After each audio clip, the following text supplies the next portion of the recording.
Hi guys, nandito pala tayo ngayon sa barangay to, Birds? Barangay Tugbo. Barangay Tugbo sa Masbate City. Ito nga pala, itong vlog natin ngayon ay special dahil babiyahe po kami ni Robertson papuntang Esperanza Masbate. So hi guys, good morning. Ngayon kasama natin si Robertson TV. Yan, at ngayon, papunta kami sa Esperanza. Kung ano man yung mga madadaanan natin doon, ating daanan ng mga pasyalan para maipakita sa inyo. Dahil sakto, holiday, sem break, Holy Week, walang pasok. Kaya time tayo gumala ulit. So eto nga guys, isa sa mga madadaanan namin dito ni Robertson ay itong Riverview. Grabe, ang ganda oh, dito sa Mubu, Masbate. Nasaktuhan natin birds high tide, ano? Pwede maligo. Alam nyo ba guys na sa river na ito ay may mga nakikita o may mga nahuhukay dito ng mga lumang kagamitan, kagaya ng mga lumang barya, lumang mga kutsara at tinidor na noong panahon pa ng mga Amerikano at Kastila. Actually may nakausap ako dito na taga dito lang, na kung saan nung nagkukwari sila dito sa river na ito, may mga nakasabay or may mga nakuha sila ng mga lumang barya. Tapos bukod dun sa mga barya, may mga iba pa silang mga nakuha na parang kulay ginto na bilog. Ito yun guys. Alam nyo ba kung ano yan? Comment nyo nga sa ibaba guys kung alam nyo kung ano ito. Salamat! So guys, lumiko muna kami dito ni Robertson sa papuntang Pinamalakitan Hanging Bridge. Galing pala kami guys doon sa Riverview sa Daang Lungsod. Grabe, sobrang ganda. So doon, high tide, mataas ang tubig. So nadaanan rin namin yung papuntang Pinamalakitan Hanging Bridge dahil malapit lang doon sa Daang Lungsod. So puntahan na rin natin.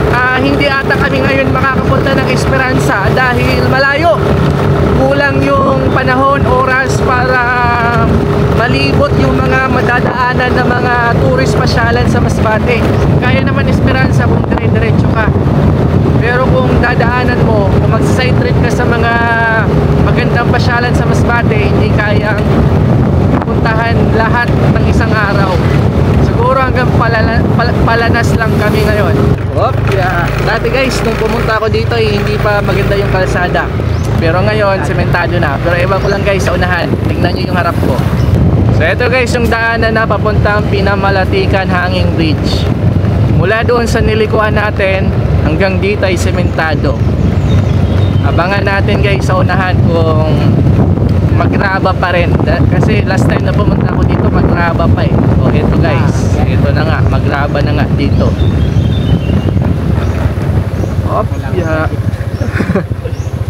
So yun, panoorin nyo kami kung paano mag-drive para alam nyo, makuha na ng video paano kami matumba. Grabe yung daanan.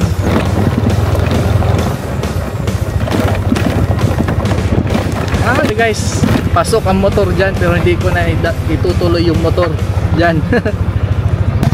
O tingnan nyo guys, itong bridge na to pwede po yung motor makasakay.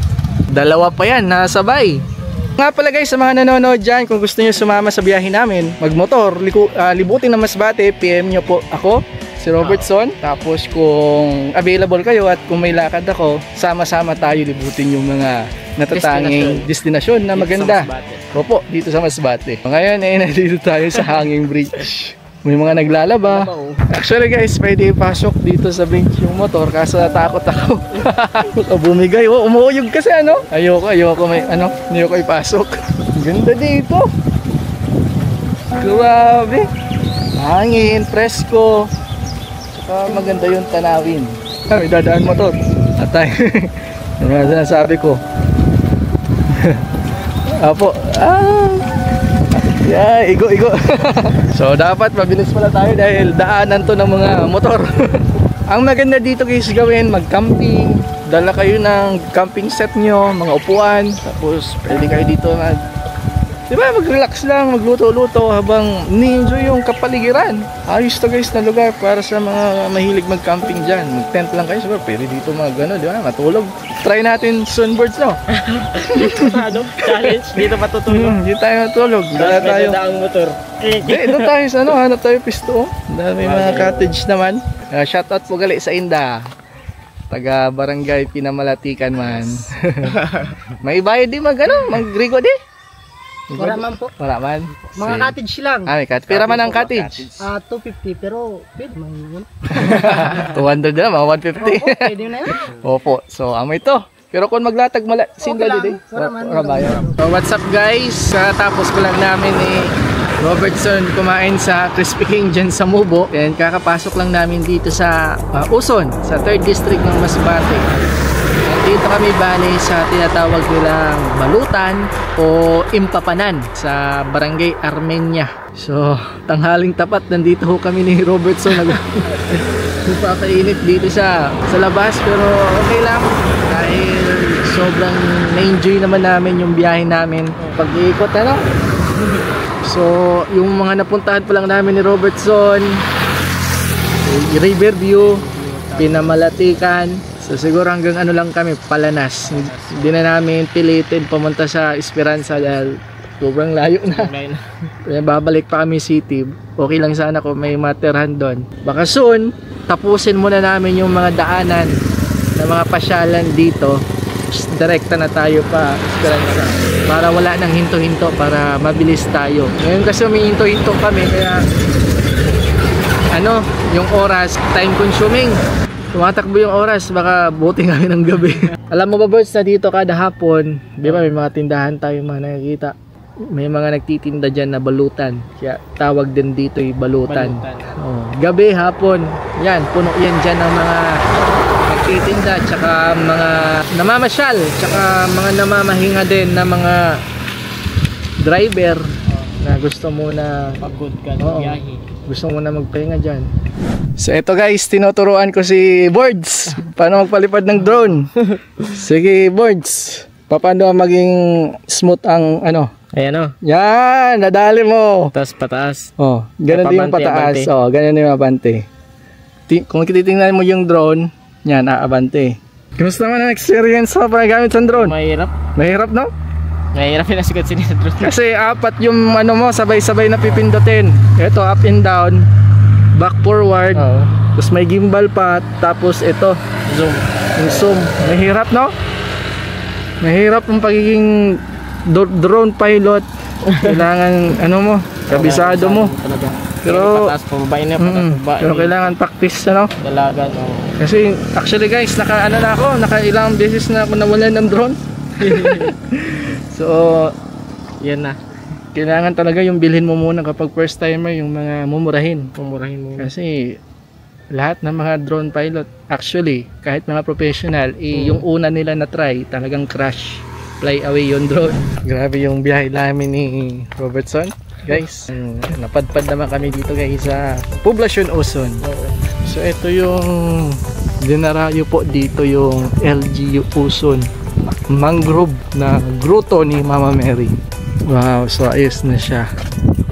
So welcome guys sa grotto ni Mama Mary sa Uson.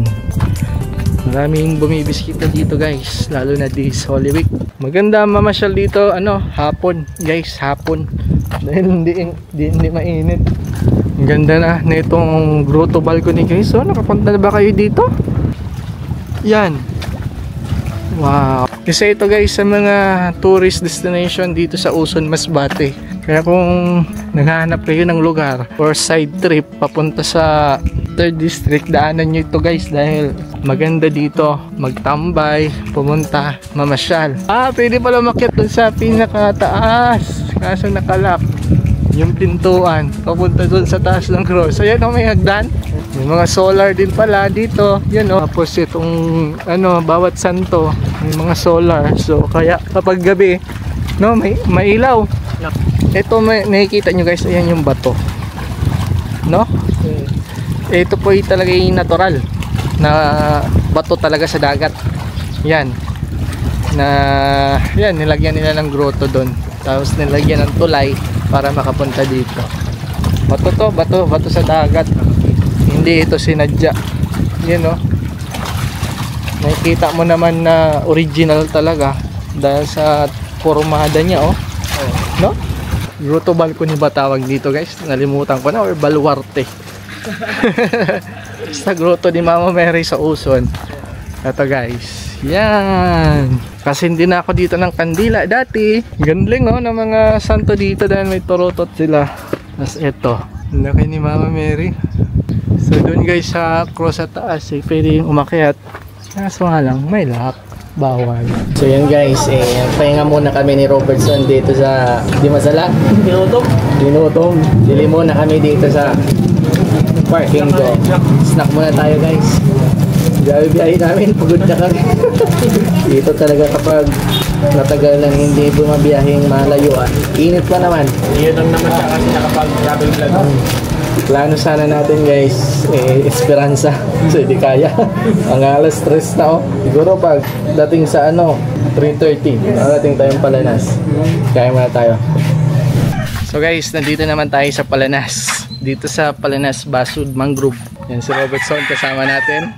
So ito, guys, tingnan natin yung dito, Mangrove Park. So tingnan natin kung ano makikita natin dito sa dulo. Ito, guys, tingnan nyo. Yan, may CR. So mga butas na, sira na.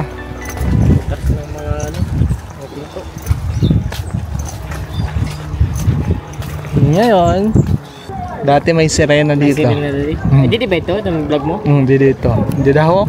Kasi tinanggal na. Stat walang. Ang ko dito walang sisilungan pag mainit. I-upgrade pa rin na. Dagdagan nito ng bubong. Oo, bubong. Silag lang. Ito sana, guys, kaso nga lang may butas. So mainit pa rin kapag may tatambay dito. So siguro maganda dito na pumunta hapon pa din talaga dahil presko. So eto, guys, Palanas Basud Mangrove Park. Ano masabi mo, Bird, sa trip natin? Grabing trip natin. Kapoy. Kinapoy kung nag-live. Kapoy kaya. Bumili tayo sa LCC sa Dimasalang na makakain. So yan, Para pag-abot din kain-kain na lang. Mga ganitong oras talaga, guys, kapag mainit, wala talagang mga turista na mga pumupunta dito para mamasyal. Dahil mainit nga, pero mamaya talagang unti-unti nang pupunta dito. Tapos kapag gabi, may mga solar lights din pala, no, para hindi madilim.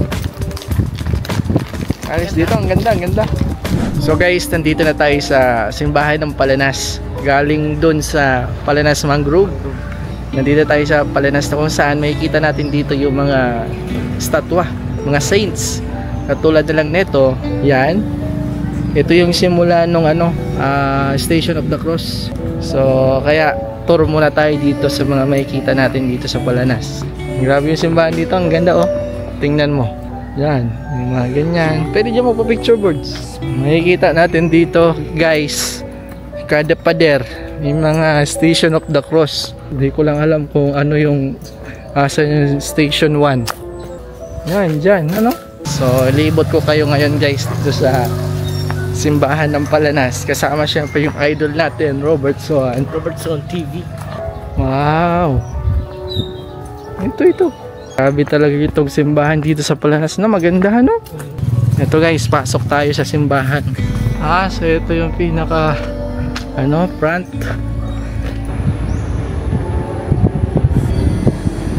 So yun, guys, dito po natatapos yung ating Holy Week special vlog kasama si Robertson.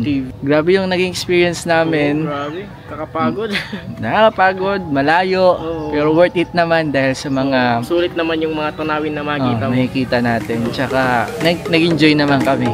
So maraming salamat, guys, sa panonood ng video na to. Huwag niyo po kalimutan na i-follow, i-subscribe si Robertson TV. Subscribe niyo po ako sa YouTube. Tapos follow niyo po ako sa Facebook. Robertson TV pa rin. Tapos syempre yung akin din, YouTube tsaka page. Maraming salamat sa inyong lahat. Sana po yung magkita-kita tayo ulit sa susunod. Lobat na kami. Na-energy. Bye-bye, guys. Bye-bye. Shoutout po sa inyo. Ayan, bye-bye, guys.